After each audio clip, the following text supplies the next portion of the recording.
देखिए जी, तो financial reporting सबसे पहले क्या होता है? Financial reporting is all about एक ऐसी प्रोसेस जिसमें जिसमें जो कंपनी है वो अपने फाइनेंशियल डेटा या अपनी फाइनेंशियल इन्फॉर्मेशन को एक स्ट्रक्चर्ड मैनर के अंदर थ्रू दी फाइनेंशियल स्टेटमेंट्स उन सब लोगों को वो सारी इन्फॉर्मेशन प्रोवाइड करने में मदद करते हैं जिन लोगों को कहीं ना कहीं कंपनी से रिलेटेड वो इन्फॉर्मेशन चाहिए होती है।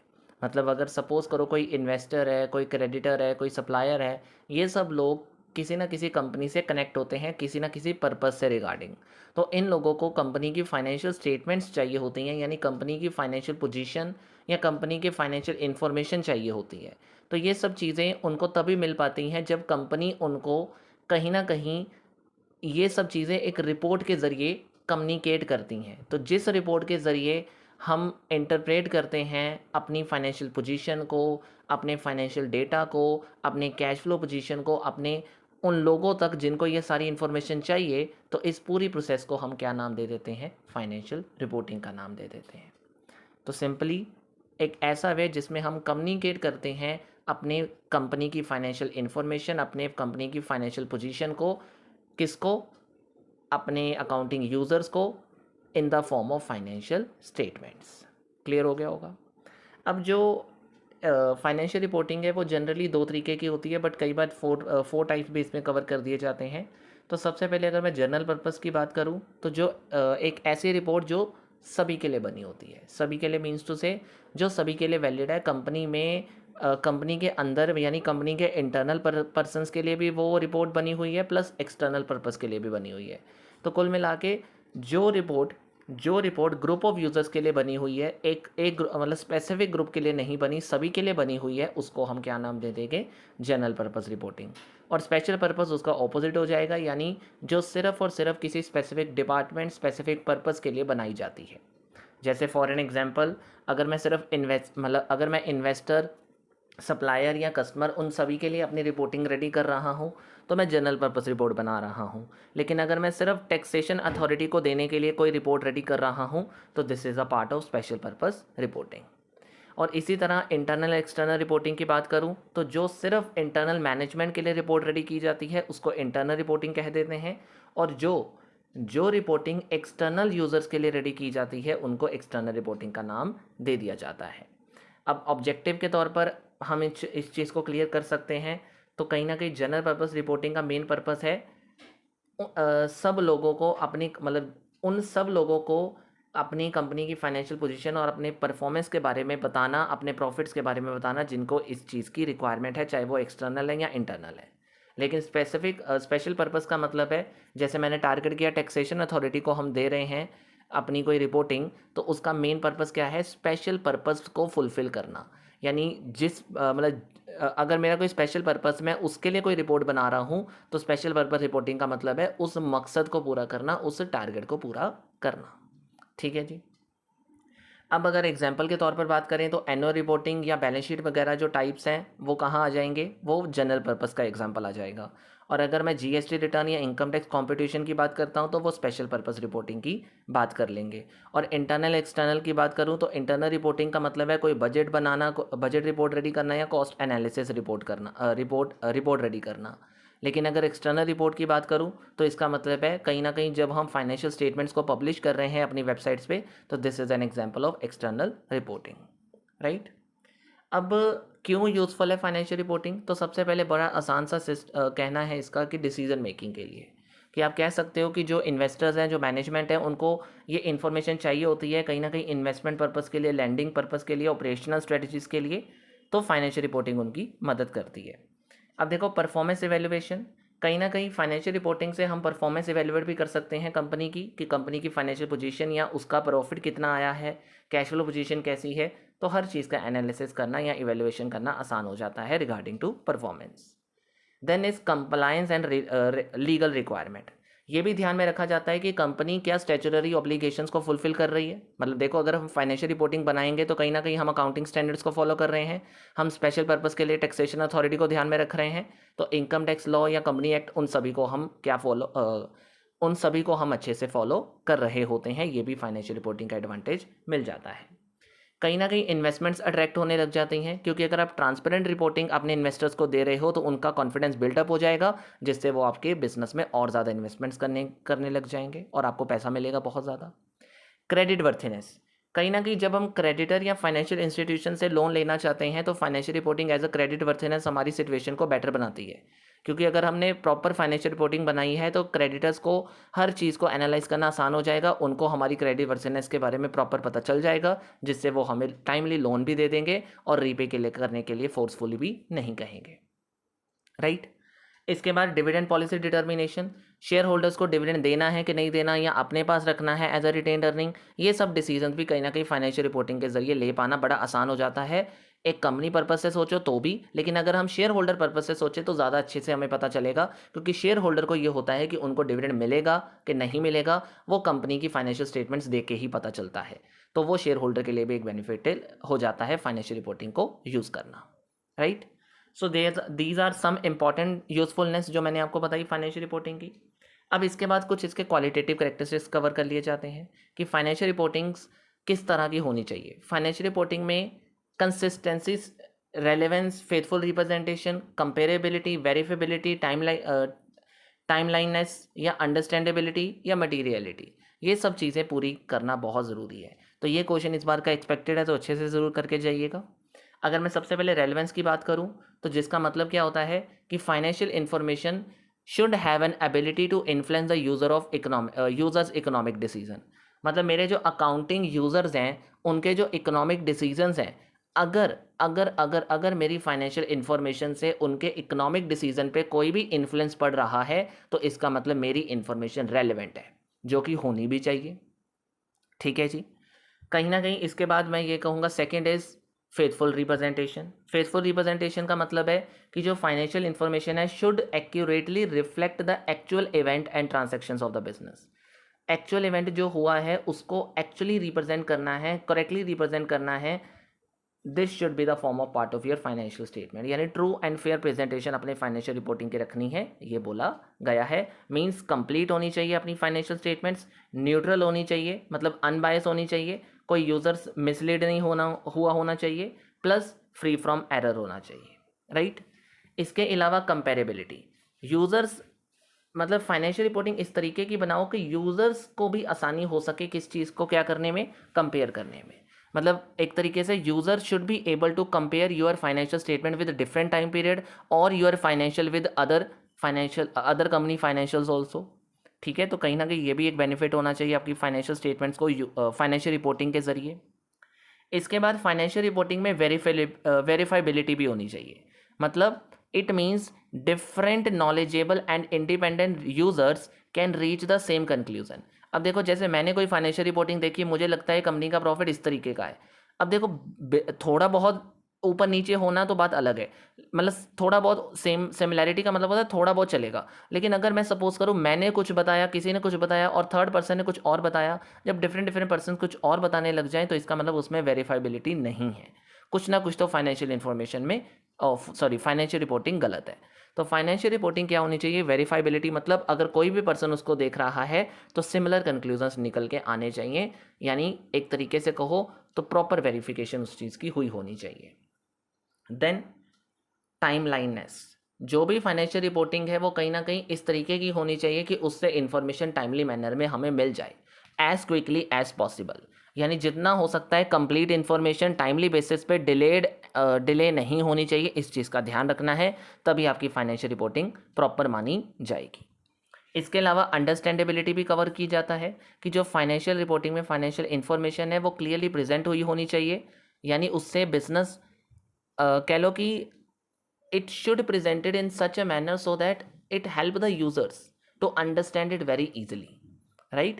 तो अगर यूजर्स को समझ ही नहीं आएगी आपकी चीज़ तो वो कभी भी आपके बिजनेस में पैसा लगा ही नहीं पाएगा, क्योंकि उसको पता ही नहीं चल रहा है कि उसने इस बिजनेस में आकर क्या कमाना है, क्या उसको मिलेगा। तो जो भी चीज़ है क्लियरली उस चीज़ को प्रेजेंट करना है, फाइनेंशियल रिपोर्टिंग मतलब अंडरस्टैंडेबल होनी चाहिए। इसके अलावा कंसिस्टेंट भी होनी चाहिए। तो कहीं ना कहीं फाइनेंशियल रिपोर्टिंग कंसिस्टेंट का मतलब ये है कि सेम अकाउंटिंग प्रिंसिपल और मेथड्स को फॉलो करना है। मतलब अगर कोई सेम चीज़ है तो सिमिलर अकाउंटिंग मेथड्स के साथ आगे चलो, क्योंकि डिफरेंट डिफरेंट बेसिस पे आगे चलोगे तो उसको समझना या उसको कंपेयर करना उतना ही डिफिकल्ट भी हो जाएगा। राइट। बेनिफिट्स मैं ज़्यादा कवर करने की कोशिश नहीं करूँगा, फिर भी अगर मैं आपको थोड़ा आइडिया दे दूँ तो इन मैंने बेनिफिट्स यहाँ बताए हैं कि जो अकाउंटिंग यूज़र्स हैं उनके पर्पज़ से आप सोचो तो उनको फाइनेंशियल रिपोर्टिंग का क्या बेनिफिट मिलेगा। तो इन्वेस्टर्स को कहीं ना कहीं इन्वेस्टमेंट करने के लिए फ़ायदा मिल जाता है। शेयर होल्डर्स उस इन्फॉर्मेशन को क्यों यूज़ करते हैं, अपने डिविडेंड को देखने के लिए, प्रॉफिटेबिलिटी देखने के लिए। क्रेडिटर क्या देखेंगे उससे, क्रेडिट वर्थीनेस देखेंगे ज़्यादातर आपके कंपनी की। मैनेजमेंट किस चीज़ के लिए जाएंगे, मैनेजमेंट फाइनेंशियल रिपोर्टिंग को कहीं ना कहीं इन्फॉर्म डिसीजन लेने के लिए इस्तेमाल करेंगे, जैसे कि कोई कॉस्ट कंट्रोलिंग कैसे करनी है, बजटिंग कैसे मेंटेन करनी है, स्ट्रेटेजिक प्लानिंग के बारे में। इसके अलावा गवर्नमेंट और रेगुलेटरी अथॉरिटी टैक्सेशन पर्पज़ के लिए यूज़ कर सकती है, कंपनी की फाइनेंशियल परफॉर्मेंस को मॉनिटर करवा सकती है, या फिर कंप्लाइंसेस फॉलो हुए हैं कि नहीं उस चीज़ को चेक करने के लिए यूज़ कर सकती है। एम्प्लॉयज़ इन चीज़ों को अपनी सैलरी पर्पज़ के लिए देख सकते हैं, जॉब सिक्योरिटी पर्पज़ के लिए चेक कर सकते हैं, इंक्रीमेंट्स के लिए चेक कर सकते हैं। इसके अलावा फाइनेंशियल रिपोर्टिंग कस्टमर के लिए भी क्यों बेनिफिशियल है, क्योंकि इससे कहीं ना कहीं लॉन्ग टर्म रिलेशनशिप बिल्ड होना आसान हो जाता है। मतलब कहीं ना कहीं हम बिज़नेस की स्टेबिलिटी को समझ सकते हैं कि कितना बिज़नेस स्टेबल है पिछले कुछ सालों से कस्टमर्स के बेसिस पे, राइट। एंड सप्लायर भी हमें मतलब सप्लायर को भी फाइनेंशियल रिपोर्टिंग क्यों चाहिए, क्योंकि वो इसलिए एनालाइज करता है क्योंकि उससे वो पता कर सकता है कि कंपनी को अगर वो सामान दे रहा है तो कंपनी उसको कितने समय बाद उनकी पेमेंट को ऑब्लिगेट करके जल्दी से दे देगी। मींस कंपनी की कितनी एबिलिटी है पेमेंट की ऑब्लिगेशंस को फुलफिल करने की, कितनी जल्दी एबिलिटी है, उस चीज़ को जानना आसान हो जाता है सप्लायर्स के लिए with the help of financial reporting, right. अब फाइनेंशियल रिपोर्टिंग के नुकसान हमें देखने हैं, तो कहीं ना कहीं हिस्टोरिकल नेचर है सबसे पहले, कि जो फाइनेंशियल रिपोर्टिंग है वो हमारी पास्ट इन्फॉर्मेशन पे बेस्ड होती है, यानी जो हमने एक बार कर लिया उस बेसिस पे हम सब कुछ बता रहे होते हैं। हम करंट भी करने की कोशिश करते हैं लेकिन उसमें भी पास्ट डेटा को यूज़ किया ही होता है, और हम फ्यूचर की तरफ तो बिल्कुल भी ध्यान नहीं देते। मतलब करंट और फ्यूचर बिल्कुल भी इसमें ज़्यादा ध्यान नहीं दिया जाता, ज़्यादातर पास्ट में ध्यान दिया जाता है, जिसकी वजह से हिस्टोरिकल नेचर एक इसकी डिसएडवांटेज मानी जाती है। इग्नोर द क्वालिटेटिव एस्पेक्ट, इसका मतलब ये है कि फाइनेंशियल रिपोर्टिंग में जनरली हम क्वांटिटेटिव डेटा की बात करते हैं एंड हम फाइनेंशियल फैक्टर्स मतलब नॉन फाइनेंशियल फैक्टर्स जैसे कि कस्टमर सेटिस्फाई हुआ है कि नहीं हुआ, या ब्रांड स्ट्रेंथ मिली है कि नहीं मिली, एम्प्लॉय का मोराल देखने के लिए हम इनको यूज़ नहीं करते, राइट। मतलब इसका फ़ायदा हमें नहीं मिल पाता। Then is subject to accounting policy and estimate. कहीं ना कहीं अगर हम बात करें तो कई बार अगर मैं कहूँ मेरी कंपनी में कोई डेप्रिसिएशन मेथड कोई और लगा है, किसी कंपनी ने किसी और मेथड को लगाया, या फाइनेंशियल रिपोर्टिंग यूज़ करते समय किसी ने कुछ और किया है, किसी ने कुछ और किया, तो there are lot of accounting policy and accounting estimate जो अलग अलग पर्पज़ के लिए अलग अलग तरीके से हर कोई पर्सन यूज़ करता रहता है। तो कहीं ना कहीं उससे मिसलीडिंग या फिर कंसिस्टेंसी बने रहने में काफ़ी प्रॉब्लम फेस करनी पड़ती है। इसके अलावा इनकम्प्लीट पिक्चर, फाइनेंशियल रिपोर्टिंग कई बार आपको वो सारे एस्पेक्ट्स नहीं बताता कंपनी की हेल्थ के बारे में जो हमें एक्चुअली में जानने होते हैं, जिससे कहीं ना कहीं हमारा रिस्क और भी बढ़ जाता है। विंडो ड्रेसिंग, कई बार बहुत सारी कंपनी अपनी पोजीशन को बेटर बनाने के लिए जो एक्चुअली में होता नहीं है उसको भी बैलेंस शीट के जरिए शो करने की कोशिश करती हैं, जिससे स्टेक होल्डर्स को मिसलीड किया जाता है।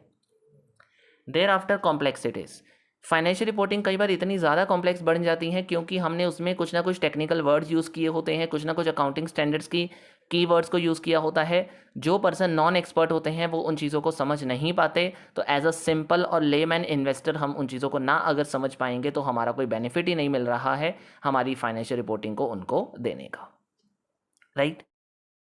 देखिए जी, अब IFRS की अगर हम बात करते हैं तो IFRS का मतलब इंटरनेशनल फाइनेंशियल रिपोर्टिंग स्टैंडर्ड्स, मतलब एक ऐसे रिपोर्टिंग स्टैंडर्ड्स, एक ऐसे ग्लोबल एक्सेप्टेड अकाउंटिंग स्टैंडर्ड्स जिनको बनाया इसलिए गया है कि देखो ऑब्वियसली कुछ इंडियन कंपनीज़ हैं या कुछ ऐसी कंपनीज़ हैं जिनकी कुछ ना कुछ फॉरेन सब्सिडरीज होंगी। अब देखो जब आप डिफरेंट कंट्रीज़ में जाओगे, वहाँ की लैंग्वेज, वहाँ के कल्चर के हिसाब से, वहाँ के इकोनॉमिक एनवायरनमेंट के हिसाब से डिफरेंट अकाउंटिंग स्टैंडर्ड्स उस जगह पर अप्लाई होते हैं। तो अगर आप उनके हिसाब से काम करोगे तो आपको अलग अलग प्लेसेस में अलग अलग बेसिस पे आपको अकाउंटिंग, एक ही कंपनी की अकाउंटिंग समझने में काफ़ी ज़्यादा मुश्किल हो जाएगी, मतलब फाइनेंशियल रिपोर्टिंग को अंडरस्टैंड करना काफ़ी मुश्किल हो जाएगा। तो इसीलिए इंटरनेशनल फाइनेंशियल रिपोर्टिंग स्टैंडर्ड्स को डेवलप किया गया है, यानी एक ऐसे अकाउंटिंग स्टैंडर्ड्स जो all over the world use किए गए हैं। मींस अगर कोई कंपनी फॉरेन में भी है तो उनको भी IFRS के अकॉर्डिंग काम करने को बोला गया है, क्योंकि अगर कोई कंपनी किसी भी कोने में है वर्ल्ड के, तो अगर वो IFRS फॉलोज करके काम करेगी तो एक सिमिलैरिटी रहेगी हर कंट्री में, हर जगह पर, जिसकी वजह से अगर एक इन्वेस्टर किसी भी कंट्री के किसी भी ब्रांच को या किसी भी तरीके से चेक करना चाहता है तो वो कंपेयर और अंडरस्टैंड अच्छे से कर सकता है। तो ये जो अकाउंटिंग स्टैंडर्ड्स इस पर्पस के लिए रखे गए हैं, that is called international financial reporting standards. अब इसमें IASB ने क्या रोल दिया था? तो उन्होंने सबसे पहले इन स्टैंडर्ड्स को बनाने में मदद करी थी, डेवलप करने में मदद करी थी, हाई क्वालिटी इसमें रखने की कोशिश करी थी। दूसरा, प्रमोट दी ग्लोबल कन्वर्जेंस। अब देखो, ग्लोबल कन्वर्जेंस का मतलब होता है कि अब जो कंपनी जिस कंडीशन में जैसे काम कर रही है अपनी कंट्री के हिसाब से, उसको कन्वर्ट करके IFRS तक लेके आना, ये भी बहुत प्रॉब्लम वाली बात है। लेकिन IASB ने इस चीज़ को अप्लाई करवाया है और बहुत सारी कंट्री में इस चीज़ को अडेप्ट भी करवाया है। Number 3 is setting the principle based standard. IASB का सबसे मेन रोल है कि इन्होंने जो अकाउंटिंग प्रिंसिपल्स डेवलप करे हैं, यानी अकाउंटिंग स्टैंडर्ड्स जो डेवलप करे हैं, वो प्रिंसिपल बेसिस पे करे हैं, ना कि रूल बेसिस पे। मतलब जो इकोनॉमिक रियलिटी है उसको ध्यान में रखने के लिए अकाउंटिंग स्टैंडर्ड्स बनाए गए हैं, रूल्स बेसिस पे नहीं बनाए गए। ठीक है। IASB ने ट्रांसपेरेंसी को भी काफ़ी एनहांस करवाने की कोशिश की है, यानी जितना ज़्यादा डिस्क्लोजर हो सकता है उतना ज़्यादा देने की कोशिश करी है, जो एक इन्वेस्टर प्लस बाकी स्टेक होल्डर्स को मदद करेगा परफॉर्मेंस को क्लियरली अंडरस्टैंड करने में। कंपैरेबिलिटी बहुत आसान हो जाएगी, यानी जब आप सिमिलर स्टैंडर्ड्स के साथ आगे बढ़ोगे तो कंपेयर करना एक फाइनेंशियल स्टेटमेंट्स को दूसरी फाइनेंशियल स्टेटमेंट के साथ बहुत आसान हो जाएगा। कहीं ना कहीं क्रेडिटेबिलिटी और ट्रस्ट भी बहुत ज़्यादा इंक्रीज़ करवाने में IASB ने मदद करी है, यानी IASB ने फाइनेंशियल रिपोर्टिंग के स्टैंडर्ड्स को इस तरीके से क्रिस्टल क्लियर करवाकर और इस तरीके से डिस्क्लोजर दिलवाए हैं जिससे क्रेडिटर प्लस बाकी स्टेक होल्डर्स को एक ट्रस्ट बिल्ड हुआ है कंपनीज़ के ऊपर कि वो विश्वास कर सकते हैं, क्योंकि उनको अंडरस्टैंडिंग उन कंपनीज़ की बहुत अच्छे से मिल रही होती है। राइट। सो ये कहीं ना कहीं IASB ने मेन रोल प्ले किया है। अब IASB ने इतना रोल प्ले किया तो उसकी अचीवमेंट्स भी उनको मिली होंगी। तो वन ऑफ द अचीवमेंट जो है IASB की वो है ग्लोबल अडेप्टेशन। मतलब उन्होंने IFRS को 140 कंट्रीज़ से भी ज़्यादा कंट्रीज़ में आज डेवलप कर दिया हुआ है। IASB ने फाइनेंशियल ट्रांसपेरेंसी जो बोला था, जो उनका मेन रोल था इस चीज़ को इंक्रीज़ करना, वो भी आज इन्होंने काफ़ी हद तक इम्प्रूव कर लिया है, मींस आगे बढ़ा दिया है। ट्रांसपेरेंसी अब हर चीज़ में दिखती है, हर एक पर्पस के लिए उन्होंने डिस्क्लोज़र को अनाउंस किया हुआ है। इसके अलावा अगर मैं बात करूं कंपेरेबिलिटी, वैसे काफ़ी क्लियरली आप देखोगे तो काफ़ी मिलते जुलते पॉइंट्स हैं, बट लिखने का तरीका आपको आता होना चाहिए। अब कंपेरेबिलिटी को इम्प्रूव किया है, ना कि कंपेरेबिलिटी करना आसान किया है। इम्प्रूव करने का मतलब है कहीं ना कहीं उन्होंने और ज़्यादा ऐसे बेसिस यूज़ किए हैं जिसकी वजह से हम डिफरेंट कंट्रीज़ के बेसिस पे सब्सिडरी कंपनी की पोजीशन को भी चेक कर सकते हैं और कंपेयर कर सकते हैं। इसके अलावा single set of high quality standard, जो IASB है उसने मेन रोल प्ले किया है। प्रिंसिपल बेस्ड जो उन्होंने बोला था अकाउंटिंग स्टैंडर्ड, जो उन्होंने रोल प्ले किया है कि लेकर आने हैं, वो एक्चुअली में उनकी अचीवमेंट उनको मिल चुकी है। आजकल उन्होंने बहुत ऐसे अकाउंटिंग स्टैंडर्ड्स डेवलप किए हैं जो प्रिंसिपल बेसिस पे हैं, ना कि रूल बेसिस पे। यानी वो इकोनॉमिक कंडीशंस को समझाते हैं, ना कि रूल, यानी जो बन गया उसको यूज़ करते हैं। ठीक है। इसके अलावा कहीं ना कहीं प्रमोशन हो रही है किस चीज़ की, कन्वर्जेंस विद US गैप। अब देखो US गैप एक US यानी यूनाइटेड नेशन का, यानी एक तरीके से कह लो United States of America I want to say. तो कहीं ना कहीं उनका अपना अकाउंटिंग स्टैंडर्ड है, उनके अपने अकाउंटिंग स्टैंडर्ड उन्होंने डेवलप किए हुए हैं। अब उनके साथ भी तो रखना है ना अपने आप को, तो उनके साथ भी अपने आप को रखने के लिए उन्होंने अपनी कन्वर्जेंस को उसके साथ ऐसे बिल्डअप किया है कि अगर इंडियन AS है या US गैप है तो दोनों को इस तरीके से मिक्सअप किया जाए कि IFRS को अडॉप्ट करना दोनों के लिए भी मुश्किल ना हो। तो ये भी एक अचीवमेंट हासिल करी है IASB ने IFRS के दौरान। ठीक है। अब आते हैं इसके अगले पॉइंट पे, तो ग्लोबल कन्वर्जेंस की बात करते हैं। ग्लोबल कन्वर्जेंस में टॉपिक क्या था, एक ऐसा मतलब global conversion is all about जब आप डिफरेंट नेशनल अकाउंटिंग स्टैंडर्ड्स को हार्मोनाइज करने की कोशिश करते हो, कंबाइन करने की कोशिश करते हो, एक सिंगल क्वालिटी सेट उसका बनाने की कोशिश करते हो, with one international accounting standard then it is called global convergence. मतलब मैंने ये कहा कि देखो अलग अलग नेशन में अलग अलग अकाउंटिंग स्टैंडर्ड यूज़ हो रहे हैं, उन सब को हार्मोनाइज करवाना है, उन सब को एक दूसरे के साथ अलाइन इस तरीके से करना है कि दोनों को समझने में दिक्कत ना आए, प्लस दोनों के लिए एक ऐसा high quality standard international basis पे लेकर आना जिससे उनकी अकाउंटिंग करना आसान हो जाए, जिनसे उनकी रिपोर्टिंग करना आसान हो जाए। तो ग्लोबल कन्वर्जेंस किस लिए की गई थी? IFRS को अडॉप्ट करवाने के लिए, और ये आज भी की जा रही है बहुत सारी कंट्रीज़ को उस चीज़ का फ़ायदा दिलवाने के लिए। ठीक है, अब इसके एडवांटेज क्या मिलेंगे आपको अगर आप ऐसा करते हो? तो आपने देखा होगा बहुत सारी सिंपल सेम एडवांटेज आपको देखने को मिल रही होंगी। सबसे पहले तो ट्रांसपेरेंसी, ये हर किसी में आ जाएगा पॉइंट, ये मत सोचना कि ये बार बार रिपीट हो रहा है, ये हर किसी में आ जाएगा। कंपेरेबिलिटी भी ऐसा पॉइंट है जो हर किसी में यूज़ किया जा सकता है। बस थिंग इज़ आपको उस तरीके से लिखना थोड़ा सा बदलना पड़ेगा, उसकी हेडिंग्स को थोड़ा चेंज करना पड़ेगा। मतलब आप ये कह लो improve comparability for user means जब आप ग्लोबल कन्वर्जेंस करोगे तो IFRS अडॉप्ट करोगे, सिंगल क्वालिटी सेट अडॉप्ट करोगे, कहीं ना कहीं सिंगल मतलब सिमिलर बेसिस पे अगर आप सारी चीज़ें कर रहे हो तो उससे क्या फ़ायदा मिलेगा? कंपेयर करना आसान हो जाएगा। इसके अलावा reduction in the reporting cost. जब आप देखो अलग अलग नेशन में अलग अलग तरीके से रिपोर्टिंग करोगे तो अलग अलग कंपनीज अपने अलग अलग अकाउंटिंग स्टैंडर्ड्स को, देखो मेरी इंडियन कंपनी है, मेरी सब्सिडरी कहीं और किसी दूसरी फॉरेन कंट्री में है, कनाडा में, तो मुझे अलग अलग अकाउंट्स प्रिपेयर करवाने पड़ेंगे, अलग अलग पेपर यूज़ होंगे, बार बार मतलब पेपर ज़्यादा यूज़ होगा या फिर कुछ ना कुछ रिपोर्टिंग एक्स्ट्रा करनी पड़ेगी, तो हर चीज़ की कॉस्ट ज़्यादा लगने के चांस रहते हैं। वहीं पे अगर मैं मिलकर पूरे मतलब मेरी जितनी भी ब्रांच है सारे कुछ मिलकर सिर्फ IFRS को अडॉप्ट करके एक ही तरह से काम करना शुरू कर दें तो वहीं पे सारे काम की जो कॉस्ट है वो एक ही में यूज़ हो गई, मतलब एक तरीके से कह लो कॉस्ट कम ही होगी, ज़्यादा तो नहीं होगी, राइट। तो ये एक एडवांटेज मिलेगा आपको। इसके अलावा जब आप ग्लोबल कन्वर्जेंस की बात करते हो, अडेप्टेशन करवाने की बात करते हो, IFRS अगर all over India all over world आ जाएगा या आया हुआ है तो उससे क्या फ़ायदा मिलेगा? हर कोई फॉरेन इन्वेस्टर भी दूसरी कंट्री के अकाउंट्स को समझ सकता है, जिससे वो FDI को इंक्रीज़ करवा मतलब जिससे हम अपनी FDI को इंकरेज करवा सकते हैं। इसके अलावा क्रॉस बॉर्डर मर्जर या एक्वाजिशन करवाना भी आसान हो जाता है। ग्लोबल कन्वर्जेंस से एक फ़ायदा हमें यह भी मिलता है कि कहीं ना कहीं जब हम यूनिफॉर्म अकाउंटिंग स्टैंडर्ड इस्तेमाल करेंगे तो हम फाइनेंशियल ड्यू डिलिजेंस आसानी से इस्तेमाल कर सकते हैं, मतलब फाइनेंशियल पोजीशंस को अच्छे से समझ कर अपनी मर्जिंग कर सकते हैं या एक्वायर कर सकते हैं किसी भी ऐसी कंपनी को जिससे लेकर हमें बेनिफिट मिल जाएगा। और ये तभी पॉसिबल है जब हम दूसरी कंपनी को समझ सकते पहले, तो समझने के लिए IFRS अडॉप्ट किया जाएगा, मीन्स ग्लोबल कन्वर्जेंस होनी ज़रूरी है। ठीक है जी। अब ग्लोबल कन्वर्जेंस की बात तो मैंने कर ली, पर इसके नुकसान क्या मतलब इसका प्रॉब्लम क्या आ रही होगी? प्रॉब्लम सबसे बड़ी आती है लीगल डिफरेंसेस। देखो कंट्रीज़ में अलग अलग लीगल फ्रेमवर्क हैं, इकोनॉमिक इन्वायरमेंट है, उनके अपने अपने अकाउंटिंग रिक्वायरमेंट है, जिसकी वजह से उनको इतना आसानी से हम हर जगह अडेप्ट करवा लेंगे ये मुश्किल है।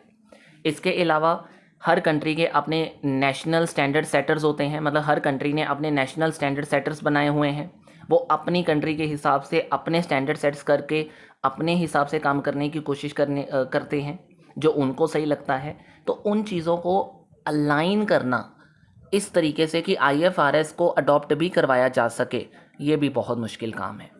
इसके अलावा आपको IFRS या एक सिंगल सेट जब आपको बनाना है तो उसके लिए उतने ही एक्सपर्ट आपको चाहिए, उतना ही इंफ्रास्ट्रक्चर आपको चाहिए जितना एक कंबाइन करने के लिए। तो आपको पता है कि आपने अपने तरीके से काम करना है, बट एक सिंगल सेट में कहीं ना कहीं आपको बेशक काम थोड़ा कम करना पड़ेगा लेकिन एक्सपर्टीज़ उतनी ही ज़्यादा चाहिए होगी आपको, स्पेशलाइजेशन उतनी ही ज़्यादा चाहिए होगी आपको। इसके अलावा कन्फ्लिक्ट टैक्सेशन सिस्टम। अब देखो मैं आपको बताता हूँ, IFRS all over world use होता है ना, पर हमारे इंडिया में इंडियन AS इस्तेमाल होता है। नो डाउट वो IFRS से कंबाइंड काफ़ी है, लेकिन इंडियन AS अलग से क्यों बना है पता है? उसका रीज़न टैक्सेशन कन्फ्लिक्ट ही था और कोई रीज़न नहीं था, या टैक्सेशन सिस्टम ही आप कह सकते हो, क्योंकि इंडियन टैक्सेशन लॉ को फॉलो करवाना ज़रूरी था। इस वजह से ये देखा गया कि IFRS हम अडेप्ट नहीं कर सकते, बट IFRS से मिलता जुलता अपना इंडियन AS ले आते हैं जिसके बेसिस पे हम टैक्सेशन लॉस को भी फॉलो करवाएंगे। ठीक है, इस वजह से। और लैंग्वेज बैरियर भी रहता है, जब आप ऑल ओवर वर्ल्ड की बात करते हो तो सबसे ज़्यादा लैंग्वेज बैरियर प्रॉब्लम डालेगा। इसके अलावा कहीं ना कहीं कॉस्ट और रिसोर्स का, अब देखो मैंने ऊपर कहा कॉस्ट रिपोर्टिंग की कम हो सकती है। देखो आगे पीछे रिपोर्ट करने के लिए अलग अलग सिस्टम इस्तेमाल होते थे, मतलब सब्सिडरी की अलग से रिपोर्टिंग, पेरेंट कंपनी की अलग से रिपोर्टिंग, ब्रांच की अलग से रिपोर्टिंग। तो पॉइंट है कि बहुत ज़्यादा रिपोर्टिंग करनी पड़ती थी, उसकी कॉस्ट कम हो गई। लेकिन एक तरह से जब आप कंबाइन करोगे हर एक चीज़ को, तो कंबाइन करने की कॉस्ट तो अलग से लगेगी ना। मतलब जहाँ छोटे छोटे कंप्यूटर इस्तेमाल होते थे वहाँ एक बड़ा कंप्यूटर इस्तेमाल करोगे तो कॉस्ट तो बड़े कंप्यूटर को लेने की भी लगेगी। पॉइंट समझ आ गया? तो ये सब चीज़ें हैं ग्लोबल कन्वर्जेंस को करने में दिक्कत डालने वाले। तो ये हो गया। अब एक इसमें स्टैंडर्ड सेटिंग प्रोसेस था, उसको एक बार अच्छे से देख लो। स्टैंडर्ड सेटिंग प्रोसेस क्या था? उसमें कहा गया कि सबसे पहले एजेंडा सेट करना है, मतलब स्टैंडर्ड सेटिंग कैसे की गई?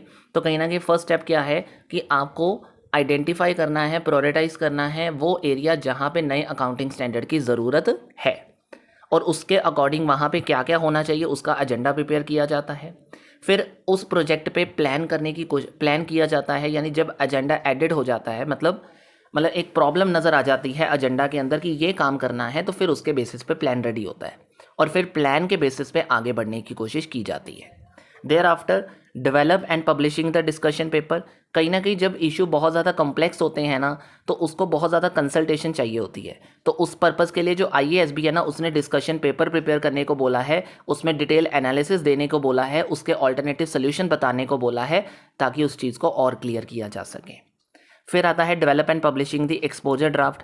जब ये सब चीज़ों का एनालाइज हो जाएगा तो उन्होंने कहा एक रफ एक्सपोजर ड्राफ्ट बनाओ, जिसके बेसिस पे एक रफ डिस्कशन पेपर बनाओ, यानी जिससे क्या होगा, मतलब जिसमें आप बताओ कि आपका प्रपोज स्टैंडर्ड आने क्या वाला है, उसमें क्या रिक्वायरमेंट होंगी, क्या कंक्लूजन होंगे, ताकि हम अपने इंटरनल बेसिस पे उसका फीडबैक रेडी कर सकें।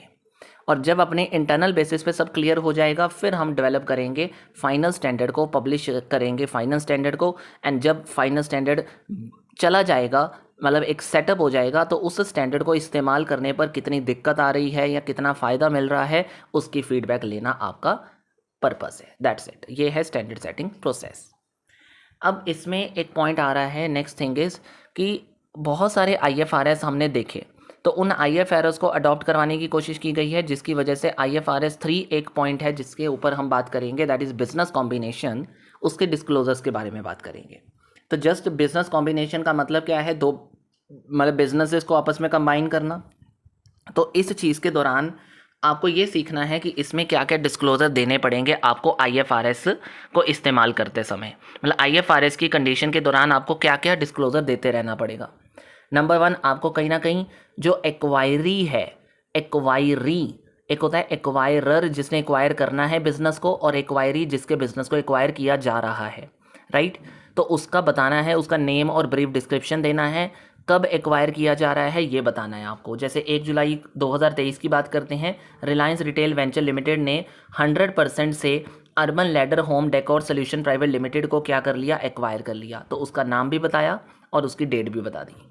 इसके अलावा एक्वाजिशन डेट तो बतानी ही है, प्लस कंट्रोल इन्फॉर्मेशन भी देनी है आपको कि एक्वाजिशन कंप्लीट किया जा रहा है या फिर थोड़ी थोड़ी स्टेजेस में किया जा रहा है। इसके अलावा डिस्क्लोजर देना है आपने क्यों एक्वायर किया, ये भी आपको बताना है। देयर आफ्टर आपको डिटेल्स देनी है कि कितनी कंसिडरेशन आप ट्रांसफ़र कर रहे हो, मींस उस एक्वाजिशन करोगे तो जिससे आप बिजनेस ले रहे हो उसको पैसे भी तो देने हैं, तो किस तरह पैसे दे रहे हो और कितने पैसे दे रहे हो ये बताना है आपको।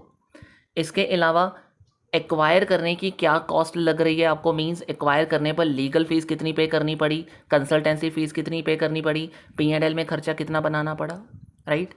देयर आफ्टर आपने कितनी एसेट्स को एक्वायर किया, कितनी लाइबिलिटी दूसरी कंपनी की आपने पे करनी है, ये भी आपको बताना पड़ेगा।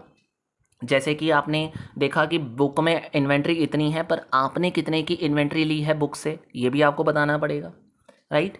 इसके अलावा गुडविल और बार्गेन परचेज। देखो, जब एसेट और लाइबिलिटी में कोई फ़र्क आ जाता है ना, यानी एसेट और जितनी आप liability assets take on over करते हो और लाइबिलिटी उनकी ले लेते हो, पे करने की जिम्मेवारी ले लेते हो, प्लस बिजनेस में कितना पैसा, मतलब प्लस कंसिडरेशन आपने कितनी पे करी है, इनके बीच में थोड़ा सा डिफरेंस आ जाता है। तो अगर तो एसेट्स अगर तो पॉजिटिव डिफरेंस आ रहा है, मींस एसेट साइड ज़्यादा है और अगर कहीं ना कहीं लाइबिलिटी ज़्यादा है और एसेट कम रह जाती है तो फिर हम उसको गुडविल मान लेंगे। लेकिन अगर कहीं ना कहीं लाइबिलिटी कम रह जाती है और एसेट ज़्यादा नज़र आती हैं तो फिर उसमें लाइबिलिटी वाली साइड पे हम गेन ऑन बार्गेन परचेस लिख देंगे, मींस टू से कैपिटल रिजर्व होता है इसका मतलब, ठीक है, ये मतलब है। तो ये सारे डिस्क्लोज़र आपको देने पड़ेंगे बिजनेस कॉम्बिनेशन के दौरान। इसके अलावा दूसरे डिस्क्लोजर्स की बात करते हैं, जो हम बात करेंगे शेयर बेस्ड पेमेंट्स के बेसिस पे। शेयर बेस्ड पेमेंट्स का मतलब एक तरीके से क्या है, जब आप शेयर्स में मतलब एक तरीके से एक कह लो कि बहुत सारे ऐसे ऑप्शंस होते हैं, जैसे इसॉप होता है, ठीक है, या फिर बहुत सारी और भी ऐसी शेयर्स की ऑप्शन होती है जिसके मतलब शेयर्स बेसिस पे किसी से काम करवाना, आप ये कह सकते हो, ठीक है। तो इससे रिगार्डिंग कहीं ना कहीं आपको कुछ डिस्क्लोजर्स देने हैं, तो उसमें नेचर एंड स्कोप बताना है, मतलब क्लियर डिस्क्रिप्शन देनी है हर एक शेयर बेस्ड प्लान की, जैसे मैंने अभी बताया इसोप के बारे में, या बहुत सारे और भी ऑप्शन होते हैं उनके बारे में। आपको ये भी बताना है कि कितने ऑप्शन दिए हैं आपने उनको जिनको ये प्लान में रखा है आपने, कितने शेयर्स आउटस्टैंडिंग बिगिनिंग में थे, एंड में कितने हैं, कितने ग्रांट हुए हैं, कितने एक्सरसाइज हुए हैं, या फिर कितना वेटेड एक्सरसाइज प्राइस बना है, या क्या टर्म्स एंड कंडीशंस हैं, ये सब चीज़ें बतानी है आपको। प्लस मेथड ऑफ वैल्यूएशन बताना है कि वैल्यूएशन आपने कैसे करी है, एक ब्लैक शैलो मॉडल होता है उसके ज़रिए करी है कि नहीं करी। Plus input use in the valuation, आपने किन किन चीज़ों को इस्तेमाल करा है, रिस्क फ्री इंटरेस्ट रेट इस्तेमाल किया, एक्सपेक्टेड डिविडेंड कितना इस्तेमाल किया, शेयर प्राइस ग्रांट डेट पे था उसका इस्तेमाल किया, तो there are lot of thing जिसका इस्तेमाल किया वो भी आपको बताना है। देयर आफ्टर एक दो चीज़ें और होती हैं, जैसे कि शेयर बेस्ड पेमेंट का एक्सपेंस आपने P&L में डाला है, बैलेंस शीट में डाला है, कितना बैलेंस शीट में कितना P&L में, वो चीज़ें बतानी है आपको। तो ये कुछ मेन इंपॉर्टेंट डिस्क्लोजर है जो आपने शेयर बेस्ड पेमेंट्स पे आप प्रोवाइड करने हैं।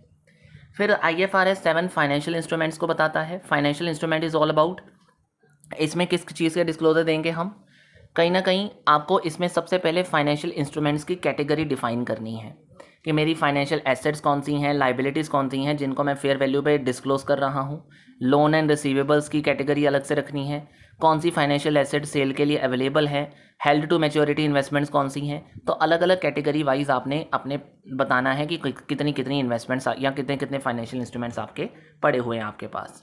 प्लस आपको फाइनेंशियल स्टेटमेंट फाइनेंशियल पोजीशन का डिस्क्लोजर देना है, मींस हर एक फाइनेंशियल इंस्ट्रूमेंट्स की फेयर वैल्यू और कैरिंग अमाउंट आपने डिस्क्लोज करनी है प्रॉपर तरीके से।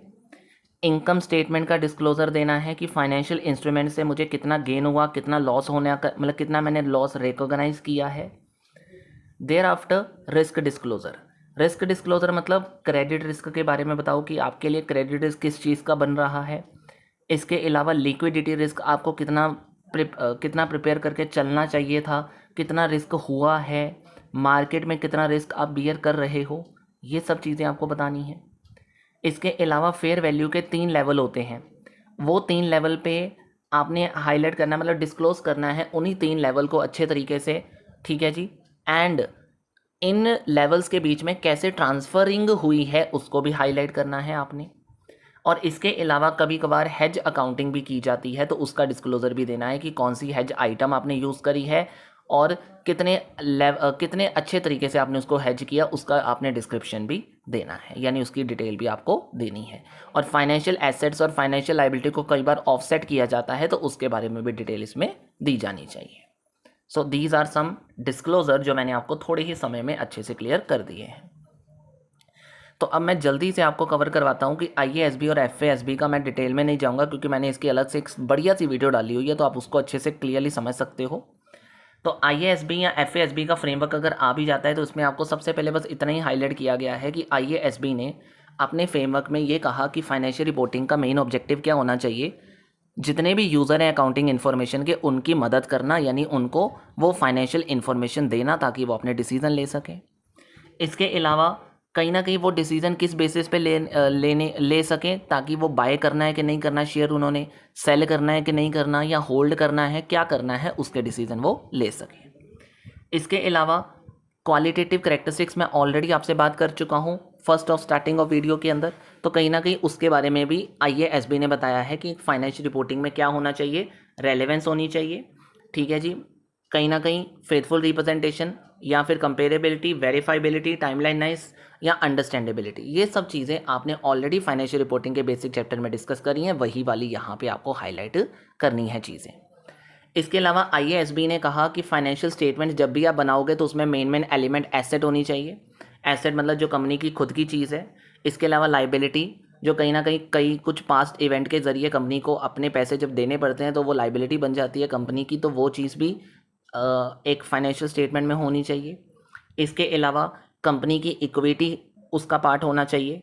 देयर आफ्टर इनकम की अगर मैं बात करूं तो कहीं ना कहीं आपको इनकम डिस्क्लोज़र भी देना है कि एसेट्स मतलब कितना एसेट्स में इंक्रीज़ हुआ, लाइबिलिटी में कितना रिड्यूस हुआ, यानी इक्विटी में कितना बढ़ोतरी हुई है। ये सब चीज़ें किसका पार्ट होनी चाहिए? फाइनेंशियल स्टेटमेंट का मेन पार्ट होनी चाहिए। और आपने अपनी फाइनेंशियल स्टेटमेंट के P&L में एक्सपेंसेस के बारे में भी बताना है कि एसेट्स में कितना डिक्रीज़ हुआ, लाइबिलिटी में कितना इंक्रीज़ हुआ, या फिर ऑनर्स को कितना डिस्ट्रीब्यूट किया जा रहा है, या बाकी सारे खर्चे भी आपने अच्छे से हाईलाइट करने हैं। इसके अलावा ये कहा गया कि जितने भी आपने एलिमेंट्स अपने दिखाए होंगे उनकी रिकॉग्नाइजेशन या मेजरमेंट के बारे में भी बात करवाई है IASB ने। तो IASB ने कहा कि रिकॉग्नाइज आपने तब करना है किसी भी आइटम को जब उससे हमें ये क्लियर हो जाता है कि कहीं ना कहीं इकोनॉमिक बेनिफिट या तो कंपनी से जाने वाला है या फिर कंपनी को मिलने वाला है। यानी किसी भी ऐसे एलिमेंट से अगर लगता है कंपनी को कि कोई बेनिफिट उसको मिलने वाला है, जो एलिमेंट वो यूज़ कर रहे हैं, या फिर उससे वो बेनिफिट इकोनॉमिक बेनिफिट जाने वाला है, सॉरी इकोनॉमिक कोई बेनिफिट उनको विल फ्लो टू और विल फ्लो फ्रॉम, या मिलने वाला है या जाने वाला है। तो इकोनॉमिक अगर कोई चीज़ जाने वाली है या आने वाली है तो रिकॉग्नाइजेशन करनी है। प्लस जो भी आइटम की वैल्यू है उसको हम अगर मेजर रिलायबली कर सकते हैं तो मतलब उस चीज़ को रिकॉर्ड आपने कर लेना है। अगर आपने उस चीज़ को रिकॉर्ड कर लिया तो फिर आपने उसको मेजर भी करना है, जिसके लिए उन्होंने कुछ आपको मेथड बताए हैं, जैसे कि हिस्टोरिकल कॉस्ट के ऊपर, करंट कॉस्ट के ऊपर, फेयर वैल्यू के ऊपर एंड वैल्यू इन यूज़ के ऊपर। हिस्टोरिकल मतलब पास्ट वैल्यू बेसिस के ऊपर, करंट कॉस्ट मतलब जो आज उस चीज़ की वैल्यू बन रही है, मतलब जो चीज़ आपने रखी हुई है इतने दिनों से उसकी आज क्या वैल्यू बन रही है। फेयर वैल्यू का मतलब है आपको उसको बेचने पर कितना पैसा मिलने वाला है एक्टिव मार्केट के अंदर, वो वाली वैल्यू के ऊपर। और वैल्यू इन यूज़ का मतलब है प्रेजेंट वैल्यू बेसिस के ऊपर, कि फ्यूचर कैश फ्लो की प्रेजेंट वैल्यू कितनी बनेगी उसके बेसिस पे जब हम कोई एनालाइज करते हैं। तो ये 4 मेथड है जिसके बेसिस पे हम अपने एलिमेंट्स को मेजर करवा सकते हैं। एंड फिर फाइनली जो IASB और FASB ने कवर किया वो किया कैपिटल और कैपिटल मेंटेनेंस। उन्होंने ये कहा कैपिटल मतलब एक तरीके से कैपिटल मेंटेनेंस क्या है कि एक ऐसा कंसेप्ट जिसमें हम कि मतलब कह लो कि डिटरमिन करते हैं कि क्या कंपनी को प्रॉफिट एक्चुअली में हुआ है और किस तरीके से हुआ है।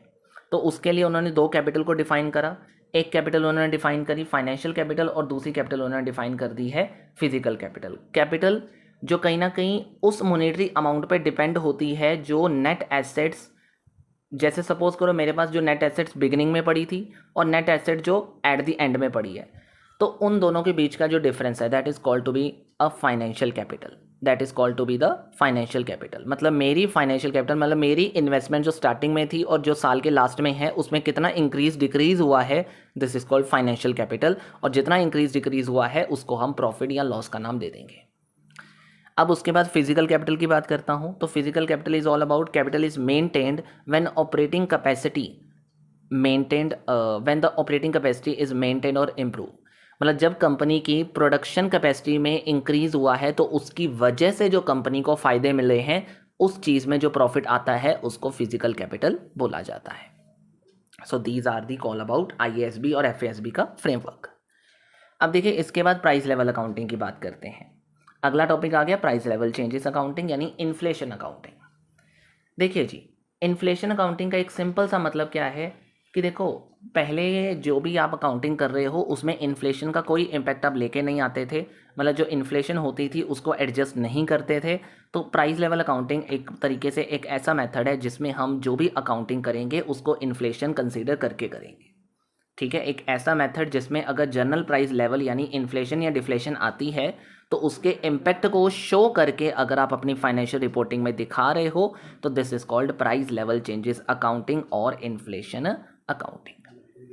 इसके अलावा प्राइस लेवल अकाउंटिंग के अंदर मेथड्स बहुत सारे हैं जिसमें से वन ऑफ द मेथड है CPP, that is current purchasing power technique, जिसका मतलब है आपने जर्नल प्राइस इंडेक्स का इस्तेमाल किया है। देखो एक ना जर्नल प्राइस इंडेक्स बनाया है सरकार ने, आपने अगर उस वैल्यू का इस्तेमाल करके अपनी पुरानी वाली चीज़ को आज के वैल्यू के अंदर बदल दिया तो this is called current purchasing power technique. जैसे फॉर एन एग्जांपल कि जैसे मेरे पास आज की कोई चीज़ पड़ी है, मतलब मेरे पास कोई 1 लाख रुपए की चीज़ पड़ी है 2001 के अंदर, तो उसका कोई सपोज करो मतलब आप ये कह लो कि एक ना उन्होंने जनरल प्राइस इंडेक्स दिया हुआ है कि उसकी आज की वैल्यू कितनी है, मतलब कन्वर्जन फैक्टर निकाल दो उसका। और कन्वर्जन फैक्टर क्या है कि सपोज जनरल प्राइस इंडेक्स आज का कितना है और उस दिन का कितना था, तो आज वाले को उस दिन से मल्टीप्लाई करके जितना भी आंसर आएगा उसको हिस्टोरिकल फिगर से मल्टीप्लाई कर दो, तो आपको सीपीपी का आंसर मतलब आपको कन्वर्जन वैल्यू मिल जाएगी कि उसकी इन्फ्लेशन ऐड करने पर कितनी वैल्यू बन जाती है आज के समय में। इसके अलावा कहीं ना कहीं नॉन मॉनेटरी आइटम्स को रीस्टेट करवाया जाता है। मतलब देखो, नॉन मॉनेटरी आइटम्स को ही सिर्फ रीस्टेट करवाने की कोशिश की जाती है सीपीपी के अंदर, मॉनेटरी आइटम्स को हम एडजस्ट नहीं करते। सीपीपी मेथड कहता है कि सिर्फ जितनी भी हमारी नॉन मॉनेटरी एसेट्स हैं जैसे कि फिक्स एसेट, इन्वेंट्री और इक्विटी, उनको ही सिर्फ आपने करंट वैल्यू में बदलना है। मॉनेटरी आइटम्स को आपको बदलने की कोई ज़रूरत नहीं है क्योंकि वो ऑलरेडी कैश में होती हैं ज़्यादातर। ठीक है। इसके अलावा then is adjustment of the cost of sale and inventory. ये सब चीज़ें मैंने अपनी वीडियो में बहुत अच्छे से बताई थी, थोड़ा प्रैक्टिकल पार्ट है इसका, जिसमें उन्होंने फीफो और लीफो मेथड का इस्तेमाल करके आपको बताने की कोशिश की है कि हम कैसे अपनी हिस्टोरिकल कॉस्ट को करंट वैल्यू में लेकर आ सकते हैं with the help of FIFO method और लीफो मेथड।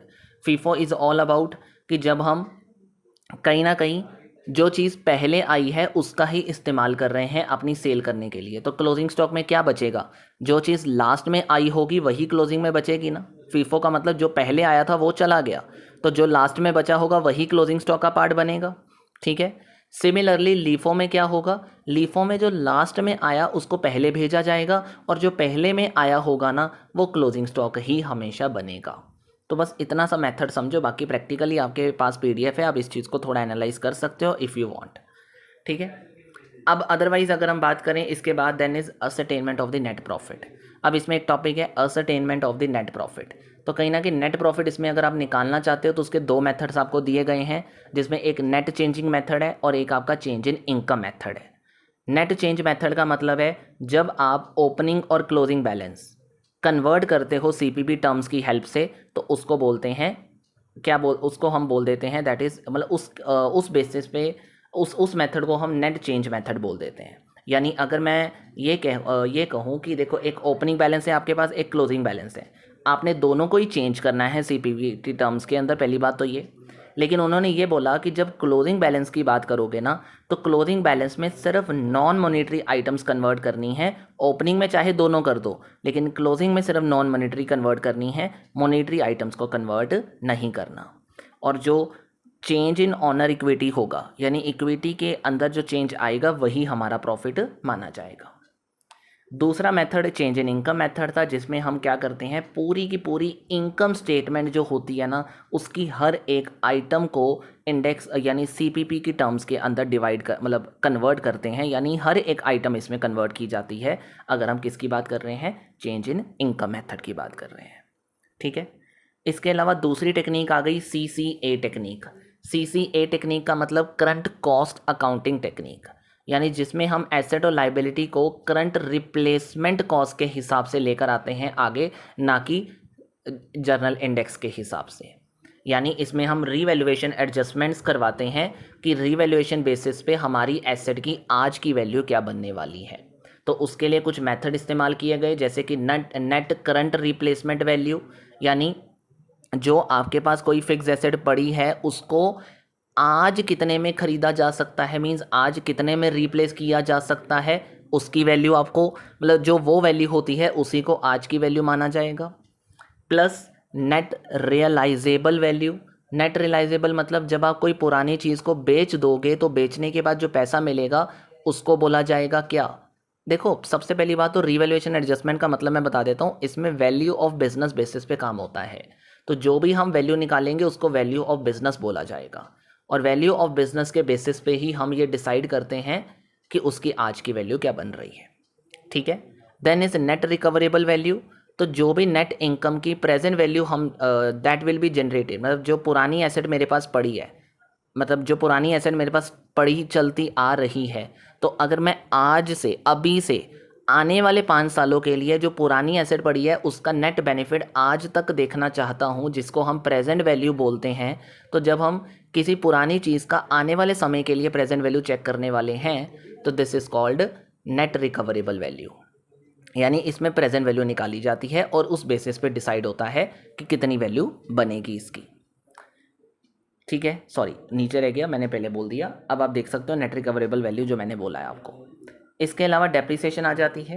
डेप्रिसिएशन की अगर मैं बात करूं तो इसकी एडजस्टमेंट आपके सामने सिंपल सी है कि CCA मेथड के हिसाब से जो मुझे चाहिए डेप्रिसिएशन प्लस जो हिस्टोरिकल कॉस्ट एडजस्टमेंट के हिसाब से डेप्रिसिएशन आई थी उन दोनों को लेस कर दो आपस में, तो जो पैसा आएगा वो इसमें एडजस्ट कर दिया जाएगा, जिसकी एंट्री क्या डाली जाएगी, P&L account debited to the CCR account.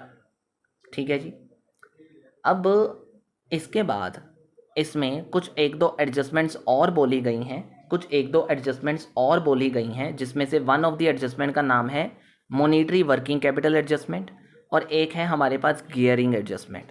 तो मैं एक ही सेकंड में मतलब इसको कंप्लीट कर देता हूँ कि वर्किंग कैपिटल तो आपको पता ही है कि नेट एसेट्स मतलब करंट एसेट्स में से करंट लाइबिलिटीज़ को माइनस करना इज़ वर्किंग कैपिटल, राइट। तो कहीं ना कहीं उसके बारे में आपको पता है, बस उसमें आपको क्या फॉर्मूला लगाना है, ये वाला। अगर आप उसमें कोई एडजस्टमेंट करना चाहते हो तो जो कॉस्ट ऑफ सेल की एडजस्टमेंट आप करोगे ना, वही फॉर्मूला आपने मॉनेटरी वर्किंग कैपिटल एडजस्टमेंट में यूज़ कर लेना है। इसी फॉर्मूले के हिसाब से जो वैल्यू आएगी उस वैल्यू को एडजस्ट कर दिया जाएगा आज के हिसाब से। And last is gearing adjustment. Gearing adjustment का मतलब एक तरीके से कह लो कि गियरिंग क्या होता है, जब आप मतलब ये एडजस्टमेंट सिर्फ तभी चाहिए जब आप अपनी कैपिटल में किसी बोरोड फंड का इस्तेमाल कर रहे हो। Borrowed fund is all about बाहर से पैसा लेकर आ रहे हो। तो इसका मतलब ही क्या है कि जो भी बाहर से पैसा लेकर आए हो डिवाइडेड बाय बाहर वाला पैसा प्लस अंदर वाला पैसा, मीन्स टोटल इन्वेस्टमेंट। तो बाहर वाले पैसे को टोटल इन्वेस्टमेंट से जब आप डिवाइड कर दोगे तो गियरिंग एडजस्टमेंट यानी गियरिंग रेशियो आ जाएगी, जिसके हिसाब से हम बाकी की चीज़ों को कन्वर्ट कर सकते हैं आज के समय के हिसाब से। मतलब in simple term CCA concept के अंदर आपको इन चीज़ों को एडजस्ट करना होता है। कैसे करना होता है बस आपको वो बताना है। ठीक है जी। अब इन्फ्लेशन अकाउंटिंग ज़रूरी क्यों थी? क्योंकि इसमें इन्फ्लेशन एडजस्टमेंट करवानी है सबसे पहले हमने। दूसरा रीज़न क्या बना हमारे लिए? दूसरा रीज़न बना क्योंकि कहीं ना कहीं हमें ट्रू प्रॉफिट पता चल जाएगा, सही प्रॉफिट पता चल जाएगा। एसेट की वैल्यू जो इन्फ्लेशन के बाद आनी चाहिए उसकी एग्जैक्ट वैल्यू हम कैलकुलेट कर सकते हैं। फिर इसके हिसाब से इन्वेस्टर्स को डिसीजन लेना आसान हो जाएगा अपनी इन्वेस्टमेंट पर्पस के लिए। देयर आफ्टर शेयर होल्डर्स को भी कोई कह लो मिसलीड रिपोर्ट नहीं दी जाएगी। उनको ऐसा नहीं लगेगा, मींस इन्फ्लेशन अगर हम उनको एडजस्ट करके सही से बताएंगे सब कुछ तो उनको भी ऐसा नहीं लगेगा कि उनको मिसलीड किया जा रहा है। एंड अगर सही प्रॉफिट आएगा तो सही टैक्स भी आपको देना पड़ेगा। हाँ जी। तो अब इसके बाद लिमिटेशंस की बात करते हैं। तो कहीं ना कहीं प्राइस लेवल के अंदर कॉम्प्लेक्स चीज़ें बहुत ज़्यादा है। कॉम्प्लेक्स चीज़ें इज़ ऑल अबाउट हमें फाइनेंशियल स्टेटमेंट्स में जब इन्फ्लेशन की बात आती है तो एक चीज़ नहीं बल्कि उसके बदले में बहुत सारी चीज़ों को एडजस्ट करना पड़ जाता है, स्पेशली इन्फ्लेशन रेट को ध्यान में रखते हुए। सब्जेक्टिविटी का मतलब होता है हम जो भी जजमेंट करते हैं अपने हिसाब से करते हैं, रियलिटी को नहीं कई बार देखते, तो वो भी एक प्रॉब्लम आती है। कंपेरेबिलिटी इशू, सपोज़ करो आपने किसी चीज़ में एडजस्टमेंट की या किसी कंपनी ने करी किसी ने नहीं करी, या इन्फ्लेशन कोई कर रहा है कोई नहीं एडजस्ट कर रहा है। जैसे पुरानी हिस्टोरिकल अकाउंटिंग की बात करें उसमें एडजस्टमेंट नहीं थी, हमने करनी शुरू कर दी, तो कंपेयर करना मुश्किल हो जाएगा, ये भी एक प्रॉब्लम आती है। और इसके अलावा लैक ऑफ स्टैंडर्डाइजेशन, इसमें देखो कोई यूनिवर्सल स्टैंडर्ड इस्तेमाल नहीं हो रहे हैं। तो जब कोई काम बिना स्टैंडर्ड के होता है ना तो फिर उस चीज़ में डिफ़िकल्टी बहुत ज़्यादा फेस करनी पड़ती है, ये भी एक दिक्कत आने वाली पॉइंट है। इसके अलावा इन्फ्लेशन एडजस्टमेंट के हिसाब से हम ये कह सकते हैं कि हमारा जो प्रॉफिट है वो ज़्यादातर कम हो जाता है, यानी रियलिटी है कि इन्फ्लेशन की बाद हमारा जो प्रॉफिट है वो और ज़्यादा कम हो जाएगा। तो हमारे प्रॉफिट की अगर इमेज जो है वो डाउन हो गई तो कहीं ना कहीं उसका इम्पैक्ट हमारे सामने अच्छा नहीं रहे, मतलब स्टेक होल्डर के सामने हमारा इम्पैक्ट अच्छा नहीं रहेगा। इसके बाद अगला कंसेप्ट अब हम करने वाले हैं एंट्रीम रिपोर्टिंग का। एंट्रीम रिपोर्टिंग का मतलब क्या होता है? Interim reporting is all about कहीं ना कहीं पूरे साल में कई बार आपको लगता है कि हम बहुत दूर मतलब पूरे साल के बाद रिपोर्ट करना है आपने, तो पूरे साल के बाद रिपोर्ट करने से पहले आपको होता है कि यार कहीं ना कहीं इतनी देर वेट करवाने से अच्छा है कि हम क्यों ना साल के विद इन कुछ एक समय के बाद मतलब पूरे साल से पहले एक थोड़ा सा कहते हैं ना छोटा सा एक रिव्यू दे दें अपने स्टेक होल्डर्स को अपनी कंपनी का। तो साल के विद इन अगर आप अपनी रिपोर्टिंग करने लग जाते हो तो उस केस को हम कहीं ना कहीं एंट्रिम रिपोर्ट बोल देते हैं। तो इसको जस्ट आपने इस तरीके से करना है, आपको मीनिंग या डिटेल में ज़्यादा नहीं जाना, आपको सिंपल ये बताना है कि इसके प्रोविजन यानी अकॉर्डिंग टू इंडियन AS 34 आपको इसके बस आपको प्रोविजंस या इसके डिस्क्लोजर्स देने हैं। तो प्रोविजनली अगर मैं बात करूँ प्रोविजंस बेसिस पे तो फ्रीक्वेंसी क्या है, जनरली जो एंट्री रिपोर्टिंग है वो साल के विद इन करना, मतलब कभी क्वार्टरली बेसिस पे भी हो जाती है और कभी हाफ ईयरली बेसिस पे भी हम इसको कर रहे होते हैं। और जो लिस्टेड कंपनी होती हैं वो ज़्यादातर इसको एवरी क्वार्टर परफॉर्म करती हैं सेबी के हिसाब से। इसमें फॉर्म एंड कंटेंट क्या होता है, entity can provide either complete और कंडेंस। ऐसा भी हो सकता है कि आपको लगता है कि जो आपने पूरे साल में करना है उसकी सारी की सारी कंप्लीट इन्फॉर्मेशन भी आप दे सकते हो एंट्रीम के अंदर, प्लस अगर आपको लगता है नहीं तो आप इसकी कंटेंट्स इन्फॉर्मेशन भी दे सकते हो, यानी थोड़ी थोड़ी करके इन्फॉर्मेशन भी दे सकते हो।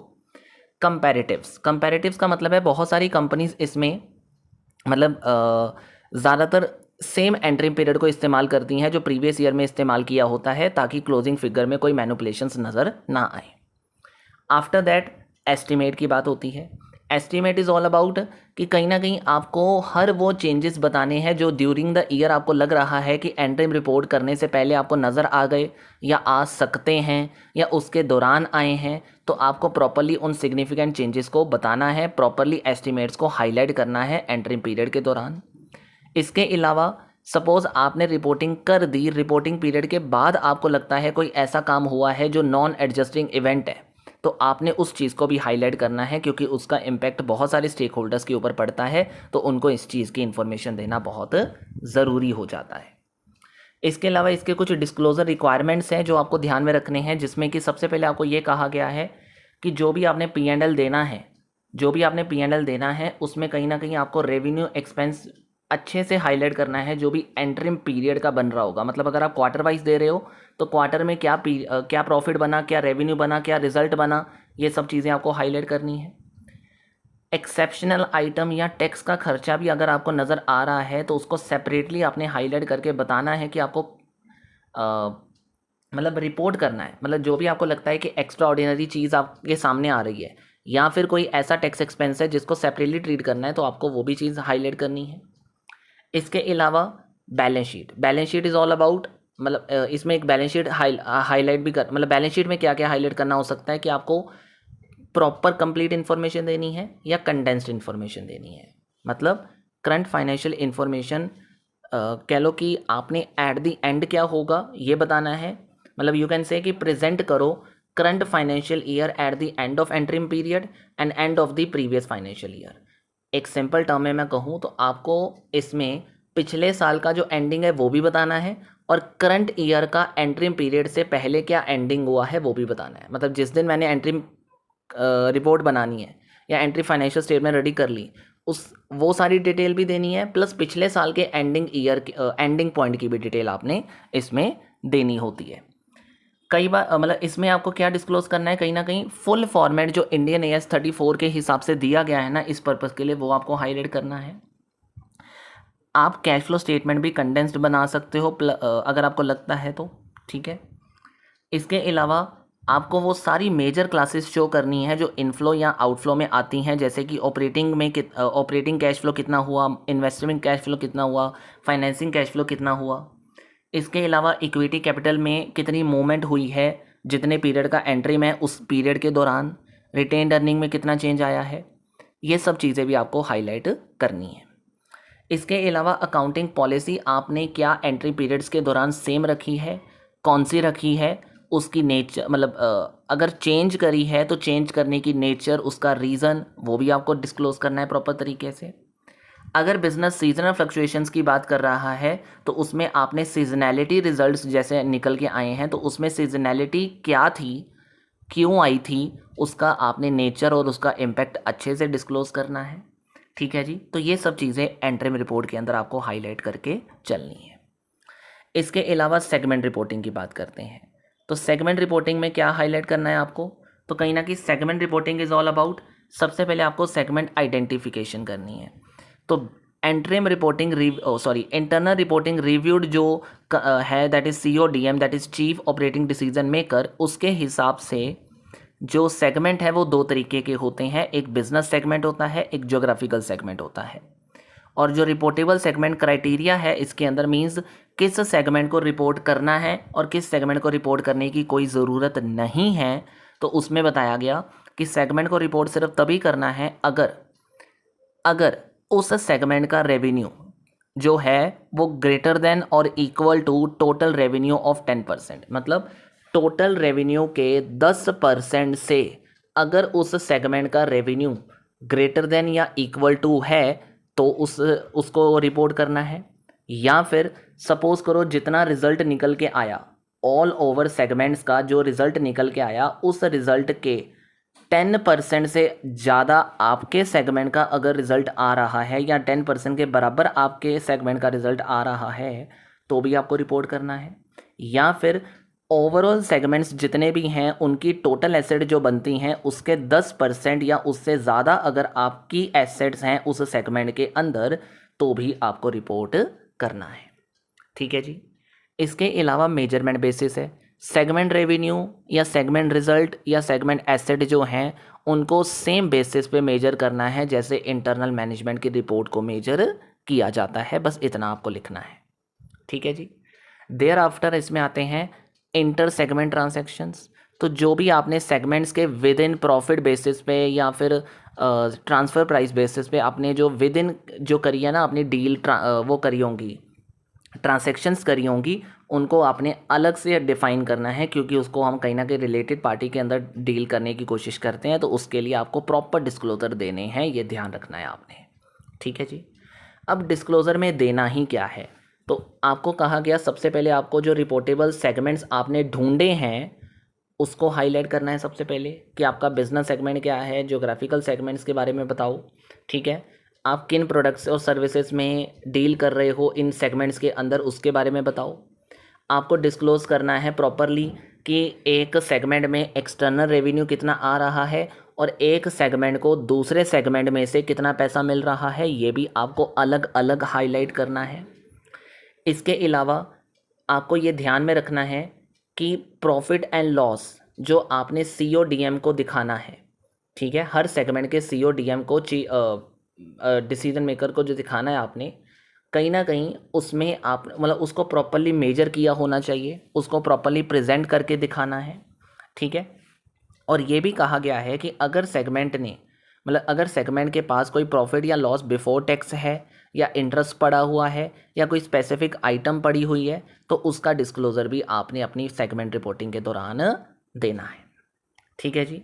सो these are some important points जो मैं आपको बताना चाहता हूँ, जैसे कि एसेट एंड सपोज करो कोई कैपिटल एक्सपेंडिचर की बात कर रहा हूँ मैं, या फिर कोई डेप्रीसिएशन या अमोरेटाइजेशन हुई है, या फिर कोई इम्पेयरमेंट लॉस की बात कर लो, तो ये सब चीज़ें भी कहीं ना कहीं आपको हाईलाइट करनी है अपनी रिपोर्ट के दौरान। ठीक है, एंड देयर आफ्टर इसमें यह भी कहा गया है कि अगर एंटिटी कोई भी रिपोर्टेबल नहीं बनती तो भी एंटिटी को अपने प्रोडक्ट एंड सर्विसेज तो बताने ही पड़ेंगे या फिर ज्योग्राफिकल इन्फॉर्मेशन तो देनी ही पड़ेगी, यानी एक्सटर्नल कस्टमर से कितना आया या नॉन एक्सटर्नल कस्टमर से कितना आया है, और उसके रिलेटेड एसेट एंड लायबिलिटीज़ की इन्फॉर्मेशन आपको ज़रूर देनी पड़ेगी। ठीक है, so this is come under the segment reporting. अब इसके बाद आपके पास आ जाते हैं अकाउंटिंग स्टैंडर्ड्स के बेसिस पे, जिसमें मुझे ज़्यादा कोई हाईलाइट करने की ज़रूरत नहीं है। मेन इसमें अकाउंटिंग स्टैंडर्ड्स क्या हैं, कुछ गाइडलाइन और कुछ ऐसे प्रिंसिपल्स जो कहीं ना कहीं आपकी फाइनेंशियल स्टेटमेंट्स को आपने कैसे प्रिपेयर करना है और कैसे प्रेजेंट करना है उसको हाईलाइट करने में आप मतलब उसकी गाइडलाइंस आपको प्रोवाइड करते हैं। एक अच्छे अकाउंटिंग स्टैंडर्ड्स में क्या होना चाहिए, एक अच्छे अकाउंटिंग स्टैंडर्ड्स में वही होना चाहिए या एक अच्छे अकाउंटिंग स्टैंडर्ड्स की करैक्टरिस्टिक्स वही होनी चाहिए जो एक अच्छी फाइनेंशियल रिपोर्टिंग की होनी चाहिए, जैसे कि relevance, reliability, understandability, comparability, consistency, materiality. तो ये सब चीज़ें आप डिस्कस कर चुके हो। अब एक अकाउंटिंग स्टैंडर्ड में क्या क्या चेंजेस ज़रूरी हैं। एक अकाउंटिंग स्टैंडर्ड में इंडियन कॉन्टेक्स्ट के हिसाब से सबसे पहले इंडियन AS को सभी को अडॉप्ट करना बहुत ज़रूरी है। देखो जी, नो डाउट इंडियन AS एक पार्ट है IFRS का। तो जैसे IFRS को सबको अडॉप्ट करना है, सिमिलरली इंडियन अकाउंटिंग स्टैंडर्ड्स भी इस तरीके से इंट्रोड्यूस करो कि सारी कंपनी उसको अडॉप्ट करें ताकि कोई दिक्कत ना फेस करनी पड़े।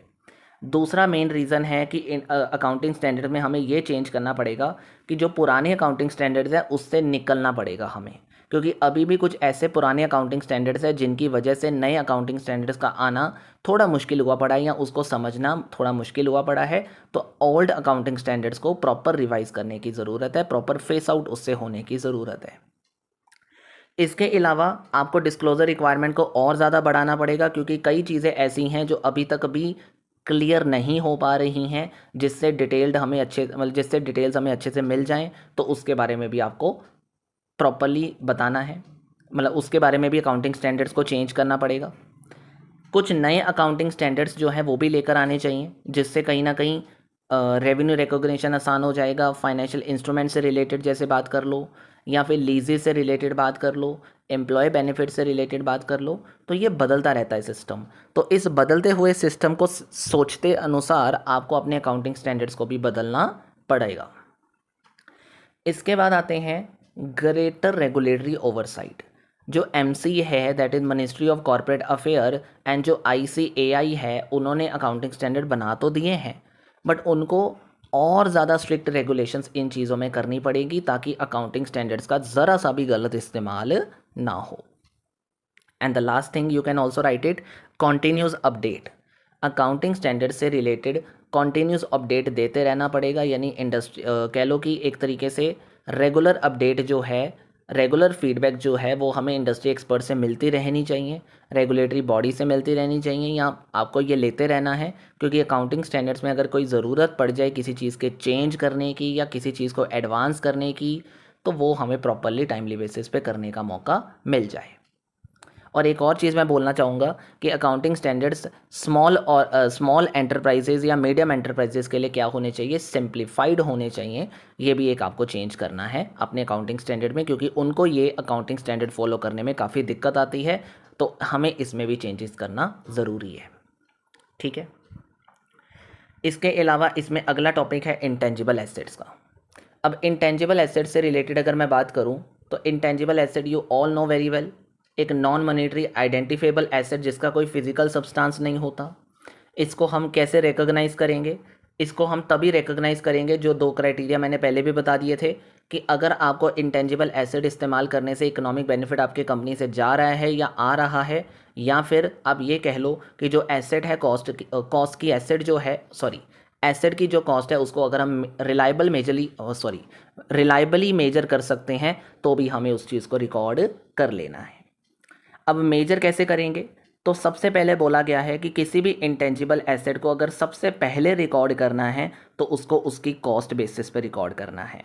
ठीक है जी। और कॉस्ट का मतलब क्या है? उसका परचेज प्राइस, उसके विद इन अगर कोई इम्पोर्ट ड्यूटी आती है, कोई नॉन रिफंडेबल टैक्स भी आ रहा है, या कोई डायरेक्टली एट्रीब्यूटेबल कॉस्ट उससे रिलेटेड है, जैसे कि लीगल फीस या रजिस्ट्रेशन फीस, तो ये सब चीज़ें कॉस्ट का पार्ट बनाकर उसकी टोटल कॉस्ट आपने ऐड करनी है और फिर उसको अपनी बैलेंस शीट में कॉस्ट पे डालना है। फिर उसके बाद जब दोबारा से कभी इसको मेजर करने की ज़रूरत पड़ जाती है तो उसके लिए उन्होंने कुछ आपको मॉडल दिए हैं, जिसमें से वन ऑफ द मॉडल का नाम है कॉस्ट मॉडल। कॉस्ट मॉडल का मतलब क्या है कि उसमें अगर कोई अमोरेटाइजेशन या इम्पेयरमेंट लॉस होता है तो उसको लेस करने के बाद आपकी जो कॉस्ट बनती है उस बेसिस पे अपनी हाईलाइट करना। और रीवैल्यूएशन मॉडल का मतलब अगर किसी एसेट में किसी वैल्यू में रीवैल्यूएट हो जाती है कोई चीज़, चाहे कम हो रही है चाहे ज़्यादा, तो उस चीज़ को हाईलाइट करके यानी उसके इम्पैक्ट को प्लस माइनस करके अगर हम अपनी वैल्यू दिखा रहे हैं तो this is called revaluation model. अब इसमें क्या डिस्क्लोजर देने ज़रूरी हैं? तो इंटेंजिबल एसेट्स में इंडिया अकाउंटिंग स्टैंडर्ड के हिसाब से हमें डिस्क्लोजर क्या क्या देने हैं?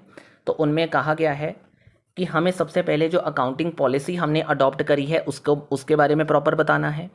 कौन सा डेप्रिसिएशन मेथड फॉलो करा है, एमोरेटाइजेशन रेट्स क्या है, यूज़फुल लाइफ कितनी है, ग्रॉस कैरी अमाउंट कितनी ली थी हमने, ठीक है जी, कितनी एडिशन हुई है, कितनी सेल हुई है, या फिर एसेट की क्लास क्या है, ठीक है जी। इसके अलावा इंटरनली जनरेटेड एसेट्स कौन सी हैं, जैसे गुडविल वगैरह, उसके बारे में सेपरेट बताओ कितनी इंटरनल जनरेटेड एसेट्स हैं आपके पास, ठीक है। सो अगर किसी एसेट की यूज़फुल लाइफ आपको नहीं मिल पा रही है तो उसका रीज़न भी देना है आपने, या फिर उसके रिलेटेड कैरिंग अमाउंट भी आपने बतानी है क्या बनती है, और क्यों आप उसको डेप्रिशिएट नहीं कर पा रहे हो, सॉरी अमोरेटाइज नहीं कर पा रहे हो, वो भी आपको हाईलाइट करना है। तो ये सब चीज़ें हैं जो आपको अपने इनटेंजिबल एसेट्स के दौरान आपको माइंड में रखनी है और हाईलाइट करनी है। डन, ठीक है जी। And now the thing is, the last thing is HRA। And I hope ये चीज़ मैं नहीं करवाने वाला, क्योंकि इसका एक ना मॉडल्स बहुत ज़्यादा हैं, तो नो डाउट ये इंपॉर्टेंट चैप्टर है। इसको आप अलग से जो अलग वीडियोस में डाला है तो आप कर सकते हो इसको, ठीक है जी। HRA के बेसिक्स को वहाँ से कर सकते हो। मैं कुछ जो एक दो मेथड्स हैं उनका ओवरव्यू देने की कोशिश करता हूँ आपको। तो इसमें जो एक कॉस्ट मॉडल है लिकर का, पहले वो देख लो। उसने कहा कि human resources similarly treated to physical asset. Human resources को फिजिकल एसेट की तरह ही ट्रीट करो, मतलब इन सिंपल टर्म ह्यूमन के ऊपर लगने वाली जो कॉस्ट है उसको ले उन सारी कॉस्ट को ऐड करो। जैसे कि एक्चुअल कॉस्ट क्या क्या लगती है एक ह्यूमन को लेकर आने पर, उसकी रिक्रूटमेंट कॉस्ट लगती है, ठीक है। जैसे कि अब रिक्रूटमेंट कॉस्ट मतलब उसको मैं लेकर आने वाला हूँ तो उसके पहले मैंने एडवर्टाइजमेंट करी होगी, उसकी कॉस्ट, या कोई एक्सटर्नल कंसल्टेंट हायर किया होगा, उसकी कॉस्ट, ठीक है। मैंने सेलेक्ट करना है तो सिलेक्ट करने के दौरान मैंने जो रिज्यूम को स्क्रीन करवाया होगा उसकी कॉस्ट, रिटन टेस्ट लिए होंगे उसकी कॉस्ट, या फिर ट्रेनिंग कॉस्ट होती है। ट्रेनिंग मतलब उनको ट्रेनिंग देने के लिए मैंने कहीं ओरिएंटेशन प्रोग्राम रखे होंगे, कुछ इन हाउस ट्रेनिंग सेशंस रखे होंगे, उनको करवाने की कॉस्ट, प्लस मैंने उसको डेवलप भी करवाना है तो डेवलप करवाते समय कोई प्रोफेशनल डेवलपमेंट प्रोग्राम करवाया होगा, उससे रिलेटेड कॉस्ट। तो जो उनको फिज़िकली टास्क मैंने करवाने की कोशिश की है या फिज़िकल बेसिस पे जो उनसे फिज़िकल एसेट्स के साथ लिंक्ड चीज़ें होती हैं, वैसे ही जो कॉस्ट लग रही है उन सब का सम अप करके जो हमारी जो टोटल कॉस्ट बनती है, उस बेसिस पे जब हम ह्यूमन रिसोर्सेज को रिकॉर्ड करने की कोशिश करते हैं तो उसको लिकर कॉस्ट मॉडल बोल दिया जाता है। और इसके बाद रिप्लेसमेंट कॉस्ट अप्रोच क्या है?